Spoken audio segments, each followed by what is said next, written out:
On 15 May 2026, the applicant was arrested at the corner of Thabo Sihume Street and Nanasita Street, Pretoria. On 16 May 2026, the applicant's warning statement was obtained. At this time, the applicant could not supply a full residential address. 24. After the warning statement, fingerprints and buccal were obtained from the applicant inside the cell complex. As I was about to leave the cells, the applicant approached. He made a comment relating to bail. His words were, open quote, "Is there something that I can do for you not to oppose my bail," close quote. I immediately took offense as it was said to me in a context that I understand it to be an attempt to offer a bribe not to oppose his bail if there would be an opposing application. I told him immediately he must not even think of going that route with me. He then said to me that it is not what he means. It is not what he means. He said, open quote, "If I would want information," close quote. This comment of him does not make any sense at the time. I told him that there is no information that I need from him relating to any other matter. I then left the cell complex. In my view, he was clearly trying to propose a bribe to me. 25. Political fixer Bran Mokgosi has strongly denied allegations that he orchestrated an attack on his own life, telling the Johannesburg Magistrate Court that the criminal case against him is built on speculation and unsupported accusations. Mokgosi appeared in court as part of his ongoing bail application after spending nearly 2 weeks behind bars following his arrest on multiple charges, including unlawful possession of a firearm and ammunition, discharging a firearm in a built-up area, defeating the ends of justice, and perjury. The charges stem from an incident in November last year where authorities allege Mokgosi staged a hit on himself in an attempt to mislead investigators and manipulate public perception. During proceedings, State Prosecutor Advocate Tammy Begana painted Mokgosi as an unreliable and evasive individual, arguing that investigators had encountered several obstacles while attempting to verify information linked to him. Reading from the investigation officer's affidavit, Mbekana told the court that police officials traveled to an address in Mabato in the Northwest Province that Mokgosi had allegedly provided through his legal representatives. However, according to the affidavit, investigators were informed that Mokgosi did not reside there. And said, "At the address, I found Tandiwe and I inquired about Mokgosi. She told me that the applicant does not reside at the address." The state further claimed that investigators experienced difficulties contacting Mokgosi before his appearance at the Matanga Commission, despite allegedly making numerous calls and sending repeated messages in an effort to trace him. Prosecutors also accused Mokgosi of previously misleading authorities by allegedly supplying a false residential address during a separate investigation dating back to 2007.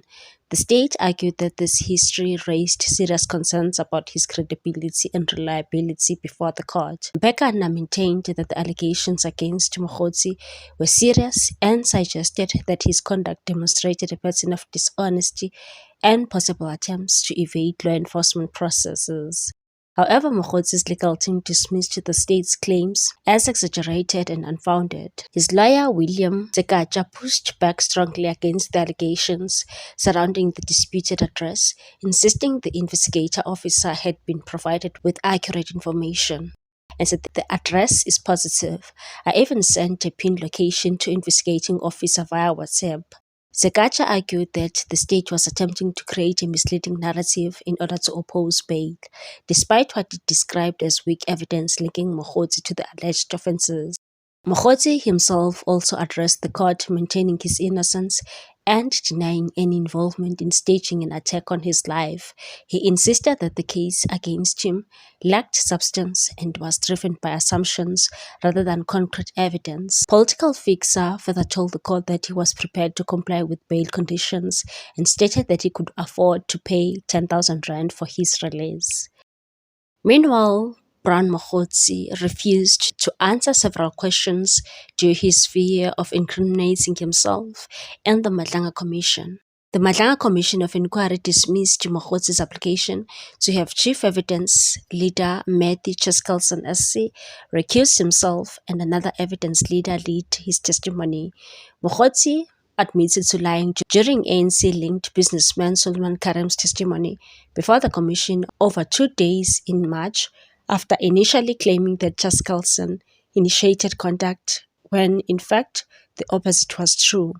He said, I began by suggesting Chaskalson ask about a meeting between myself, 2 billion rand Tembisa Hospital scandal-linked businessmen Morgan Maumela and Suleiman Karim, a meeting which never took place. The commission wanted Mogotsi to be referred to the SAPS for investigating of the offences of perjury, forgery and related offences, including contravening the Commissions Act and its regulations. Justice Mbuyiseni Madlanga dismissed Mogotsi's application to have Chaskalson recuse himself. Eventually, Mogotsi gave evidence and was led by Chaskalson. His legal representative, Advocate Ntabiseng Mohomane, told the commission that Mogotsi intended to bring an application to review Justice Mbuyiseni Madlanga's decision and said we thought it prudent to bring it to the attention of the commission. Madlanga said that because there was no interdict at that stage, the commission will continue with the hearing of Mogotsi's evidence. Mogotsi then complained that Mahomane was constantly interrupted during the recusal application. He said this was despite having to come to the commission voluntarily before and said, I'm very much unhappy with the proceedings. When he finally resumed giving his evidence, Mogotsi was asked whether suspended Deputy National Police Commissioner Lieutenant General Shadrack Sibiya's evidence before the commission was that he had never met him before the ANC's January 8 statement event in Khayelitsha. Chaskalson recalled that Sibiya said he did not discuss any official policing business or operating investigative or intelligence matters with Mogotsi. He said, to all the answers, I'm not going to incriminate myself going forward. Justice Madlanga then interjected, stating that for you to simply say this incriminates you, you don't explain how, you don't explain what the crime is, we are completely in the dark. The chairperson said the inquiry may have to consider Mogotsi's stance, but explained that he was not saying he was entitled to raise what he was raising, and said it may well be that there is a basis for substantiating it and for exculpating yourself from the possible applicability of Section 6 of the Commissions Act and the relevant regulations. Chaskalson suggested that it would be appropriate for Mogotsi to take legal advice and understand his legal position, as the evidence leaders would want a refusal to answer questions to be followed by a referral for possible prosecution. Mohomane informed the commission that her instructions were that her client was not just refusing to answer questions relating to Sibiya, but will incriminate himself any further throughout his testimony.